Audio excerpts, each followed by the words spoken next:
Okay, let's look at an average velocity example. In this case, we're given that a car travels on a freeway at 75 miles per hour for 100 miles, and then they have lunch and they stop for a half an hour, and then they're on a two-lane highway going 60 miles an hour for 20 miles, and then finally they're on a rural collector going 45 miles an hour for 10 miles. And we want to find the average velocity.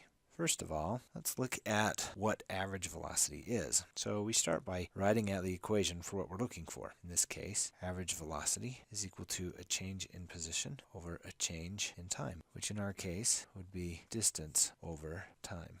Well, let's start with finding what the distance is. Well, we know that we went 100 miles on the freeway. We didn't go any miles at lunchtime. On the two-lane highway, we went 20 miles. And then on the rural collector, we went 10 miles. So we went a total distance of 130 miles. I'll underline that since it's an intermediate answer. Now for the time. Well, the time isn't quite as straightforward.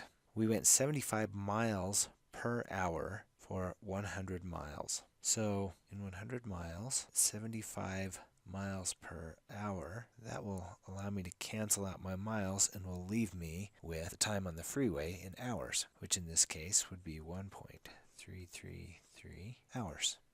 At lunchtime, we were stopped for 0.5 hours.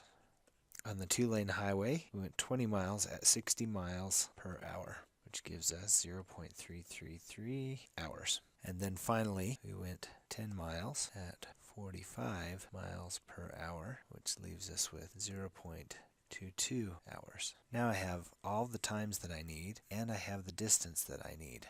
And I can put those together to get my average velocity. Distance of 130 miles, and a total time of 1.333 plus 0.5 plus 0.3333 plus 0.22, and if I solve that out, then my average velocity turns out to be 54.4 miles per hour. And that is my average velocity, and the end of the problem.